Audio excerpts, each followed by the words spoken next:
రాజకీయాల విషయానికి వస్తే మొన్న మాజీ ముఖ్యమంత్రి ప్రతిపక్ష నాయకుడు కల్వకుంట్ల చంద్రశేఖరరావు గారు పొలం బాట పట్టిండ్రు, సంతోషం. 10 సంవత్సరాల తర్వాత అయినా తెలంగాణ ఉన్నది, తెలంగాణలో రైతులు ఉన్నారు అని వారికి గుర్తొచ్చినందుకు, గుర్తు చేసినందుకు కాంగ్రెస్ పార్టీ కార్యకర్తలను ప్రత్యేకంగా అభినందిస్తున్నా. ఎందుకంటే అధికారం కోల్పోకపోయి ఉండుంటే, అధికారం కోల్పోయిన దుఃఖంలో ఆయన కింద పడి గాయం కాకపోయిన ఉండుంటే, అవినీతిలో పాల్పడి కూతురు జైలుకు పోకపోయిన ఉంటే చంద్రశేఖరరావు గారు మనకు కనిపించడానికి కూడా దొరకకపోవు. తుపాకీ గుండుకు అందకపోవు, దొంగకు దొరకకపోవు.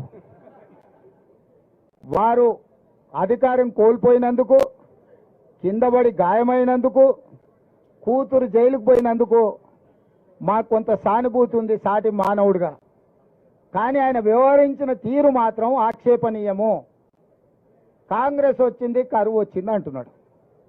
80,000 పుస్తకాలు చదివిన చంద్రశేఖరరావు వానాకాలం ఎప్పుడు వస్తుంది, చలికాలం ఎప్పుడు వస్తుందో నీకు తెలియకుండా పోయిందా? జూలై, ఆగస్టు, సెప్టెంబర్, అక్టోబర్ వానాకాలం, నవంబరు, డిసెంబరు, జనవరి, ఫిబ్రవరి చలికాలం. కాంగ్రెస్ ఎప్పుడు అధికారంలోకి వచ్చింది? డిసెంబర్ 7 తారీఖు నాడు వచ్చింది. చలికాలంలో వానలు పడతాయా? సార్ ఒకవేళ వేసుకున్నప్పుడు వాన పడ్డట్టు అనిపిస్తే నాకు తెలియదు. మరి July, August, September, October, November, December 7 తారీఖు మేము ప్రమాణ స్వీకారం చేసే వరకు తమరే ముఖ్యమంత్రిగా ఉంటుంది, తమరి ప్రభుత్వమే అధికారంలో ఉండే. మరి తమరి పాపాలకే కదా వరుణదేవుడు భయపడిపోయి వానలు కురవక కరువు వచ్చింది. నీ వారసత్వంగా కరువుతో పాటు 7 లక్షల కోట్ల రూపాయల అప్పులు కూడా మాకు అప్పచెప్తే, ఆ రోజు నుంచి రోజుకు 18 నుంచి 20 గంటలు మేము కష్టపడి దీన్ని సరిదిద్దడానికి ప్రయత్నం చేస్తున్నాము. నువ్వు చేసిన పాపాలను మా ఖాతాలో రాయాలని మీరు ప్రయత్నించడం ఏమన్నా మర్యాదగా ఉన్నదా చంద్రశేఖరరావు గారు? నేను ఒక్కటే అడగదలుచుకున్నా, ఏరా రాము వానకాలం అంటే నీకు తెలియదా అంటే, అదెందుకు తెలియదు సార్ చలికాలంలో వస్తుందని వెనకటికి కూడా భలే చెప్పిండట. చంద్రశేఖరరావు గారు కూడా గట్లే చలికాలంలో వచ్చి ఇప్పుడు ఎండాకాలంలోకి అడుగు పెడుతున్నాం. మేము వచ్చింది ఎప్పుడు, వానలు రాకపోయేప్పుడు, కరువు మేమెప్పుడు తెస్తుమే? నీవు చేసిన కర్మ మాకు తగులుకున్నది. నువ్వు చేసిన పాపాలు ఎట్లని పిల్లలకు తగులుకొని జైలు కోతురో, ముఖ్యమంత్రిగా ఈ రాష్ట్రానికి చేసిన నువ్వు అన్యాయము, ఆ వానకాలంలో వానలు పడకపోవడం వల్ల, 23లో వానలు పడకపోవడం వల్ల 24లో కరువు వచ్చింది.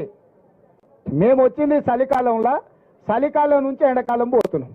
నిజంగానే కాంగ్రెస్ వచ్చినాక కరువు వచ్చిందా లేదా అనేది రేపు వచ్చే జూలై నుంచి సెప్టెంబర్ వరకు వానలు పడుతున్నాయా, వానలు పడతలేవా, కాంగ్రెస్ వల్ల ఏమన్నా ప్రకృతి మన మీద పగబట్టిందా లెక్క అప్పుడు తెలుస్తుంది. అప్పుడే 100 రోజులు కాలేదు మేము వచ్చి, ఇక అది చేయలే ఇది చేయలే. మేము ఉన్నప్పుడు రైతుల ఖాతాల మేము రైతు బంధు 10 రోజుల్లో వేసినాం అన్నాడు. అంటే నిజంగా ముఖ్యమంత్రిగా పనిచేసి ప్రధాన ప్రతిపక్ష నాయకుడుగా ఏ మాత్రం కూడా ఊర్లలో అంటుంటారు, ఏ వాడు సిగ్గులేనోడు రాబాయ్ ఏది పడితే అది మాట్లాడతాడని.